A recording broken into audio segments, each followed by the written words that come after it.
27절 말씀에서 38절 말씀까지입니다. 하나님 말씀은 요한복음 4장 27절에서 38절 말씀까지 신약성경 188쪽입니다. 읽습니다. 이때에 제자들이 돌아와서 예수께서 여자와 말씀하신 것을 이상히 여겼으나 무엇을 구하는지 어찌하여 그와 말씀하시나이까 묻는 자가 없더라. 여자가 물동이를 버려두고 동네에 들어가서 사람들에게 이르되 내가 행한 모든 일을 내게 말한 사람을 아서 보라. 이는 그리스도가 아니냐 하니 그들이 동네에서 나와 예수께로 오더라. 그 사이에 제자들이 정하여 이르되 납비여 잡수소서. 이르시되 내게는 너희가 알지 못하는 먹을 양식이 있느니라. 제자들이 서로 말하되 누가 잡수실 것을 갖다 드렸는가 하니 예수께서 이르시되 나의 양식은 나를 보내신 이의 뜻을 행하며 그의 일을 온전히 이루는 이것이니라. 너희는 넉 달이 지나야 추수할 때가 이르겠다 아니하였느냐. 그러나 난 너희에게 이르노니 너희 눈을 들어 밭을 보라. 희어져 추수하게 되었도다. 거두는 자가 이미 싹도 받고 영생에 이르는 열매를 원하니 이는 뿌리는 자와 거두는 자가 함께 즐거워하며 하려 함이라. 그런즉 한 사람이 심고 다른 한 사람이 거둔다 하는 말이 옳도다. 내가 너희로 노력하지 아니한 것을 거두어 보내었노니 다른 사람들은 노력 안 했고 너희는 그들 노력한 것에 참여하였느니라. 아멘.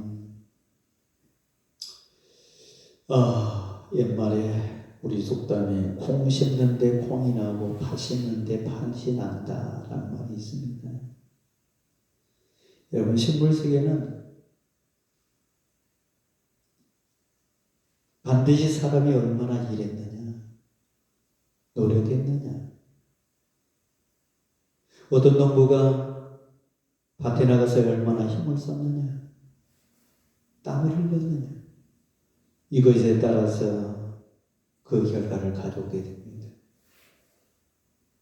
농부가 봄이 되면 밭에 나가 씨를 뿌립니다. 그 씨는 반드시 그 농부의 대가를 가져주는데 그 농부가 일한 만큼, 땀을 흘린 만큼 대가를 가져주는 거예요. 씨를 뿌리고 거름을 주고 물을 대주고 그 다음에 풀을 매주고, 그러면서 그 식물을 잘 가꿀 때에는 가을이 되면 아름다운 열매를 그 농부에게 가져다 주는 거예요. 근데 씨를 뿌리고 난 다음에 비료도 주지 아니하고 거름도 주지 않고 물도 주지 아니하고 풀도 매주지 않는다면 그 농부는 가을이 되면 그 대가가 열매가 필요 없다고 하는 겁니다. 뿌리는 대로, 심는 대로 땀을 얼마나 흘린 것만큼 반드시 자연세계는 우리에게 모든 것을 가져다 주는 것. 그래서 오늘 성경을 보십시오. 갈라디아 6장 7절 말씀 보면 사람이 무엇으로 심든지 그대로 거두리라 라고 말씀하고 있습니다. 오늘 본문도 역시 그러한 내용들이 쭉 나오고 있습니다. 우리 주님과 사마리아 여인과의 대화 속에서 이 여인이 우리 주님의 말씀을 듣고 난 다음에 그 마음속에 씨앗을 뿌렸어요. 주님이 주시는 그 말씀, 복음의 씨앗을 뿌렸어요. 그 복음의 씨앗이 자라면서 그는 정말로 동네에 들어가서 예수님의 여기에 찾아왔다. 회개하고 나아라. 회개 운동을 했습니다. 전도 운동을 했습니다. 그 마음에 복음의 씨앗이 뿌려지지 아니했다면 그는 사마리아 성 동네에 들어가지 아니했을 겁니다. 예치지도 아니했을 겁니다. 주님께서 그 여인의 마음속에 복음의 씨앗을 뿌리니까 그는 걷잡을 수 없는 성령의 역사가 일어나서 동네에 들어가서 예수님이 오셨다. 너희들은 그분 앞에 나가서 회개하고 그분을 믿어야 된다 라고 외치게 되는 거예요. 오늘 이 시대에 수많은 세상 사람들이 많이 있습니다. 아직도 예수 그리스도를 모르는 사람들이 많이 있습니다. 이제 저와 여러분이 그들에게 가야 됩니다. 씨를 뿌리고 그리고 난 다음에 그들을 거둘 수 있는 그런 준비를 해야 됩니다. 우리 주님은 당신의 제자들에게 사마리아 성에 있는 모든 사람들 추수할 때가 되었다고 말을 합니다. 지금 이어도 추수할 때가 되었도다. 너희들이 해야 될 사명이 있다. 너희들은 추수꾼이 되어야 된다. 사마리아 여인이 뿌린 씨앗이, 그 복음의 씨앗이 거기 사마리아에 있는 모든 사람들 마음속에 들어가서 지금 열매로 나타나게 되는 거예요. 지금 너희들이 들어가서 열매를 거둘 때가 되었도다. 이야기를 하는 거예요. 제자들 안에서 보라 희어도 추수하게 되었도다. 너희들은 지금 이 시간 이대로 있을 수가 없는 것이 아니라 지금 너희들이 해야 될 것은 이제 추수꾼으로서 저 세상 밖에 있는, 세상 속에 있는 모든 사람들 향해서 나아가라. 그렇게 명령하는 거예요. 오늘 저와 여러분은 추수하는 사람들이 되어야 됩니다. 이제 우리 동산의 가족들은 추수꾼들이 되어야 됩니다. 이 가을에 농부들이 많은 열매를 거두듯이 이 가을에 우리 동산교회 성도들도 추수할 때가 되었습니다. 그래서 저는 오늘 말씀의 제목을 추수하는 사람들, 이런 제목을 가지고 저는 두 가지 관점에서 생각을 하고자 합니다. 첫 번째는 추수하는 사람들의 마음 자세는 어떻게 해야 되고, 그 다음에 두 번째는 그 시기는 어느 때 우리가 추수를 해야 되는가, 이 두 가지 관점에서 말씀을 드리고자 합니다. 첫 번째, 추수하는 사람들의 마음 자세입니다. 여러분, 추수하는 사람들의 마음 자세는 그 첫 번째가 뭐냐? 늘 즐거운 생각을 가지고 기쁨을 가지고 나가서 추수를 해야 돼요. 여러분, 기쁨을 가지고 즐거운 마음을 가지고 가서 추수하는 사람의 특징이 뭐냐면 봄부터 여름까지 열심히 일한 사람들이에요. 근데 기쁨을 가지고 가지 못한 사람들은 열심히 일한 사람들이 아니에요. 이 사람들은 게을러 가지고 하나님 맡겨준 사명을 잘 못한 거예요. 농사 짓는 사람들은 자기가 해야 할 일이 있어요. 봄에 씨를 뿌려놨다고 그거 다 된 거 아니에요. 거름도 줘야 되고 물도 줘야 되고 그러면서 김도 매줘야 되는 거예요. 그래야 식물이 잘 자라는 거예요. 그래야 가을에 기쁨을 가지고 나가서 많은 열매를 거둘 수가 있는 거예요. 그런데 기쁨을 가지고 가서 그 열매를 거두지 못한 사람의 특징이 뭐냐? 게을렀어요. 일을 안 했다고 하는 겁니다. 땀을 흘리지 않았다고 하는 겁니다. 그래서 이 사람들은 늘 추수 때가 되면 근심 걱정이 생깁니다. 남의 밭을 보면서 자기가 거둘 곡식이 적다고 하는 것을 생각하면서 늘 근심 걱정을 하는 거예요. 그동안 자기가 일하지 않는 것은 생각하지 않는 거예요. 열심히 땀 흘린 것은 생각하지 아니하는 거예요. 요한복음 4장 36절 말씀에 거두는 자가 이미 싹도 받고 영생에 이르는 열매를 모으나니 이는 뿌리는 자와 거두는 자가 함께 즐거워하게 하려 함이라 라고 말씀하고 있습니다. 그렇습니다. 거두는 사람은 열매를 생각하면서 이미 싹을 다 받고 거두었다고 이야기를 하고 있어요. 이 사람들은 열심히 봄부터 여름까지 땀 흘리는 사람들입니다. 그래서 시편 126편 5절에서 6절 말씀해 보면은 눈물을 흘며 씨를 뿌리는 자는 기쁨으로 거두리로다. 울며 씨를 뿌리러 나가는 자들은 정령 기쁨으로 그 단을 가지고 돌아오리라 라고 말씀하고 있는 거예요. 어떠한 고난과 환난이 온다 할지라도 자기와 맡은 농부의 사명을 다한다면 그 곡식들은 그 농부의 눈물에 땀 흘림의 대가를 다 해주는 거예요. 그것이 도실도실한 열매로 맺혀주는 거예요. 두 번째, 그렇다고 한다면 저와 여러분이 추수할 시기가 언제인가? 농부들이 씨를 뿌려놓고 추수할 시기가 언제인가 이것을 잘 판단해야 돼요. 추수할 시기는 첫 번째 뭐냐? 곡식이 휘어져 노랗게 되면 추수할 때가 됐다고 하는 것을 알아야 됩니다. 곡식이 휘어졌음에도 불구하고 추수하지 않는다면 그 곡식은 다 땅에 떨어져 버려요. 새들이 와서 다 날등증들이 와갖고 다 먹어버려요. 시기가 있는 거예요. 땅에 떨어지기 전에, 새들이 와서 다 먹기 전에, 날짐승들이 와서 다 그것을 따먹기 전에 추수해야 된다고 하는 거예요. 요한복음 4장 35절 말씀에 눈을 들어 밭을 보라 휘어져 추수하게 되었도다 라고 말씀하고 있습니다.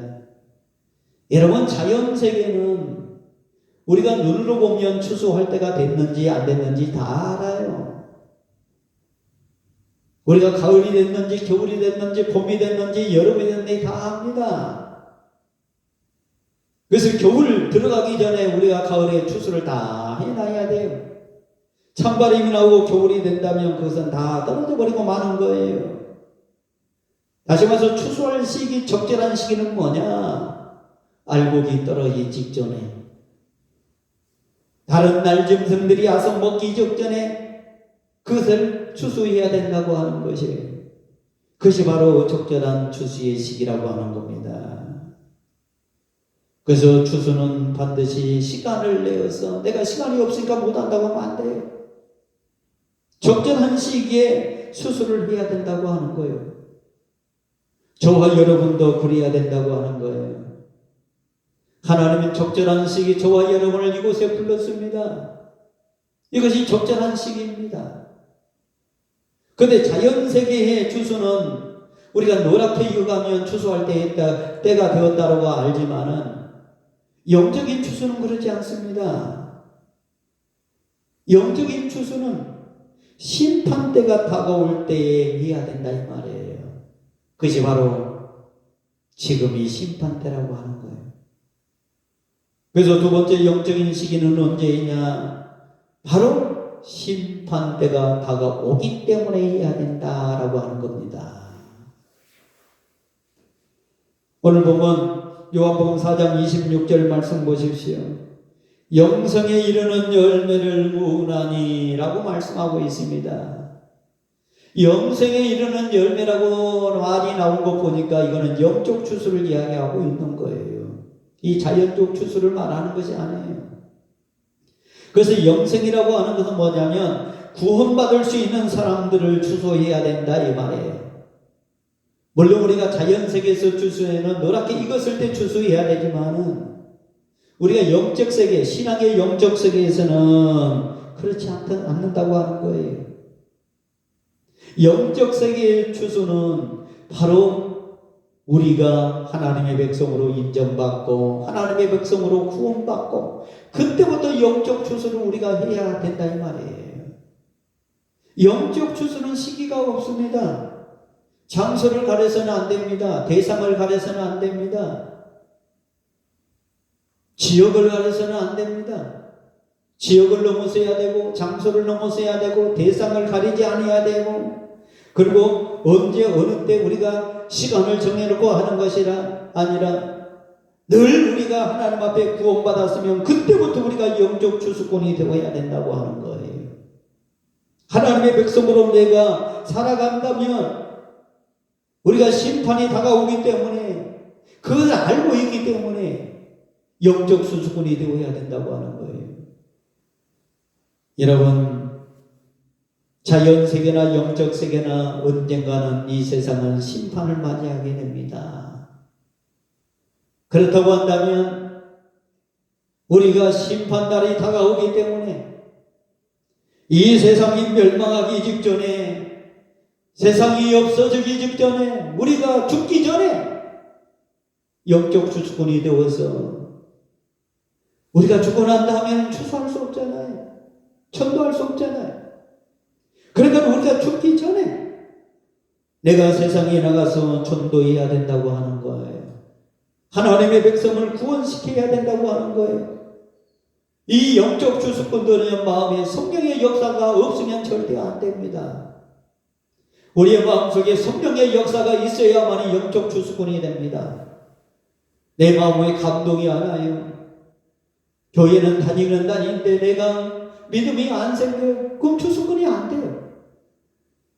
내 마음속에 감동이 오고 성령의 역사가 불같이 일어나고, 내가 기도해야 된다, 전도해야 된다, 하나님 앞에 나가서 예배해야 된다, 찬양해야 된다, 이런 마음들이 올 때에 영적 추수꾼이 되는 거예요. 그때 저와 여러분은 세상에 나가서 추수를 해야 됩니다. 대상을 가리지 아니하고, 지역을 가리지 아니하고, 인종을 가리지 아니하고, 시간을 가리지 아니하고 우리는 추수해야 됩니다. 그래서 알곡과 쭉정이를 분리하는 추수의 역할을 감당해야 됩니다. 요한계시록 14장 15절 말씀에 두 가지 추수가 나오는데, 하나의 추수는 땅의 추수이고 또 하나의 추수는 하늘의 추수예요. 여러분, 여기 본문에 나온 하나의 추수는 땅의 곡식 추수이고 또 하나의 추수는 땅의 포도송이 추수라고 했는데, 곡식 추수는 신자를 구원시키는 추수를 이야기하는 거고, 포도송이 추수는요, 불신자예요, 불신자. 다시 말해서 영생 받아야 될 사람이 있고 영별 받아야 될 사람들이 있단 말이에요. 우리는 영생 받아야 될 사람들을 추수해야 됩니다. 하나님의 택자들을 추수해야 됩니다. 마태복음 13장 30절 말씀에는 가라지 추수란 말이 나오고 곡식 추수란 말이 나옵니다. 이 가라지 추수는 풀 속에 들어간다고 했습니다. 곡식 추수는 어디에 들어간다고 했습니까? 곡간에 들어간다고 했어요. 저와 여러분들로 하여금 세상에 나가서 영적 추수, 곡식 추수를 해야 돼요. 하나님의 택자들을 추수해야 됩니다. 근데 더 무서운 말이 나온 건 뭐냐? 마태복음 3장 10절 말씀 보니까 도끼가 이미 나무 뿌리에 놓였으니 열매 맺지 아니하는 나무마다 다 찍어 불에 사르느니라 라고 말씀하고 있어요. 열매를 맺는 나무가 되어야 돼요. 열매 맺는 우리 추수꾼이 되어야 된다 이 말이에요. 불신자들은 절대 열매를 맺을 수가 없습니다. 추수꾼이 될 수가 없습니다. 그러나 우리 신자 성도들은 추수꾼이 되어야 됩니다. 도끼가 나무 뿌리에 놓였다 했잖아요. 열매 맺지 아니하는 나무는 다 찍어버린다 했잖아요. 그래서 어디다 버린다 했습니까? 불 속에 넣어버린다 했어요. 아주 무서운 말입니다.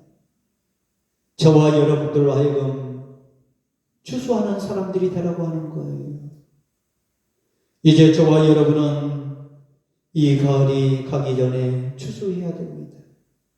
물론 우리가 들밭에 나가서, 논밭에 나가서 자연계의 추수, 곡식의 추수도 해야 되지만은 신앙적인 추수도 해야 된다 이 말이에요.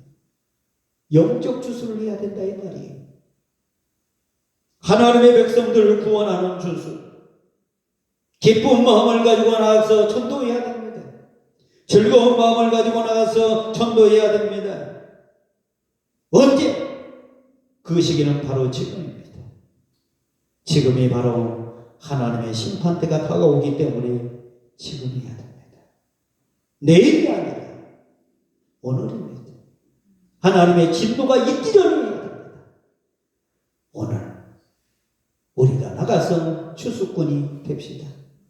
추수하는 사람들이 다 되시기를 바랍니다. 기도하겠습니다. 전능하신 아버지 하나님 은혜와 사랑을 감사합니다.